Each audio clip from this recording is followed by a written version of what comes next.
जोंनि राव आरो थुनलाइ जोंनि सोलोंथाइ विश्वनि मानसिया सुबुङा मिथिनांगौ आरो मोजाङै मिथिनांगौ बे मोनसे जारिमिनारि हाबाफारि गिबि खेबनि थाखाय जों खुंदों आरो बे गिबि खेबनि बड'लेण्ड महोत्सवआव भारतनि गाहाय मन्थ्रि मानगोनां नरेन्द्र मदि बिथाङा दिनै 6:30 मिनिटाव बाहागो लागोन। बिथांनि गोथार आखाइजों बड'लेण्ड महोत्सवनि जागायजेननाया आरम्भ जागोन आरो गाबोन जोंहा बर' थुनलाइ आफादनि 73थि गायसननाय सान बेयाव कालचारेल रेलि जागोन, सोलोंथाइनि सायाव सावरायनाय जागोन, बिनि उनाव टुरिज्म कालचारनि सायाव सावरायनाय जागोन, मोनाबिलियाव हारिमु बिलिफां, धर्मेन्द्र प्रधान सोलोंथाइ मन्त्रि, डनार मन्त्रि ज्योतिरादित्य सिन्धिया आरो ट्राइबेल मन्त्रि जुवेल ओराम बिथांमोना बाहागो लागोन।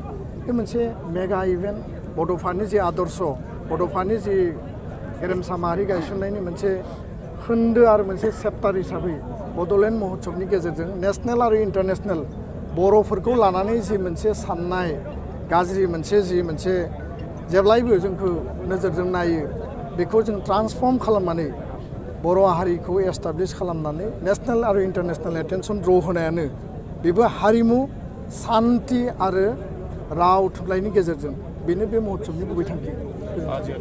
ट्रेनजों फैनायफोरा गोबां खस्थ' मोनदों बिथांमोननि थाखाय नैबे समाव जोंनि जायफोरा ट्रेनजों फैदों स्पेसियेल ट्रेनखौ जोङो बेखायनो लानाय जादोंमोन जे जेंना गैयाजासे जाहाथे सफैनो हायो। गुबुन फारसेथिं ट्रेन मोननो थाखायबो जोङो 8 तारिख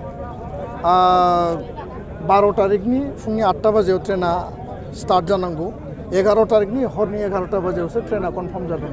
स्पेसियेल ट्रेन होनायखौ रेलवे बर्डआ बन्द' खालामदोंमोन फुजा फेस्टिभेलनि थाखाय, किन्तु रेल मन्थ्रिजों रायज्लायनानैसो जोङो गंनै स्पेसियेल ट्रेन मोन्दों।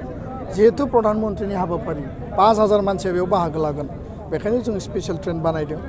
गोबां बेयाव खरसानि बाथ्रा दङ, थेवबो जोंनि ट्रेनाव गोबां सुबुं गाखोनायनि थाखाय जेराव पेन्ट्रिनिबो बेयाव बेबस्था गैया, खारन स्पेसियेल ट्रेनाव पेन्ट्रि होनो नागिरा। पेन्ट्रिया जाबाय मोनसे कन्ट्रेक्ट सिस्टेमाव सोलियो, थेवबो जों केटारिंनि सिस्टेमजों जोङो प्लेटफर्माव लाखिनानै जाहोनाय बायदिसिना सुबिदानि खोथाखौ जोङो नोजोर बोनाय जादों बा खालामनाय जादों। किन्तु इसेबां बुरजा मानसिनि थाखाय जेराव जोंहा 3000 ट्रेनाव गाखोनांगौमोन प्राय 4000 मानसिया ट्रेनाव गाखोबाय, जों रावखौबो बादा होनो हाया। दा बेखायनो जों एडजास्टमेन्टआव फैनानै दिनै बयबो खस्थ' मोन्दों। किन्तु थांखिया जाबाय हारिनि थांखिया जाबाय महोत्सवखौ जाफुंहोनाय आरो थांखिया जाबाय बे महोत्सवआव भारतनि प्रधान मन्त्रिया फैनांगौ, बाहागो लानांगौ आरो बर' हारिया जे अराय सोद्रोम सिभिलाइज्ड बर' हारिया जे अराय गोथां हारि प्रधान मन्त्रिनि गेजेरजों देश आरो दुनियाव पाब्लिसिटि एटेनसन ड्र आरो बयबो जोंखौ नोजोर बोनांगौ। जिहेतु बर'नि माखासे गाननाय जोमनाय मुवा बेसादफोरखौ GI टेग मोनबाय, बेवहाय मा फोरमायगोन? GI इन्सट्रुमेन्ट बेयाव मिउजिकेल इन्सट्रुमेन्ट, ट्रेडिसनेल ड्रेस आरो ट्रेडिसनेल फुड 21टा बेयाव डिसप्ले खालामनाय जादों। प्राइम मिनिस्टारा बेखौ भिजिट खालायगोन आरो बिथाङा हास्थायोब्ला बे आइटेमफोरखौ बिथाङा टेस्टबो खालामगोन।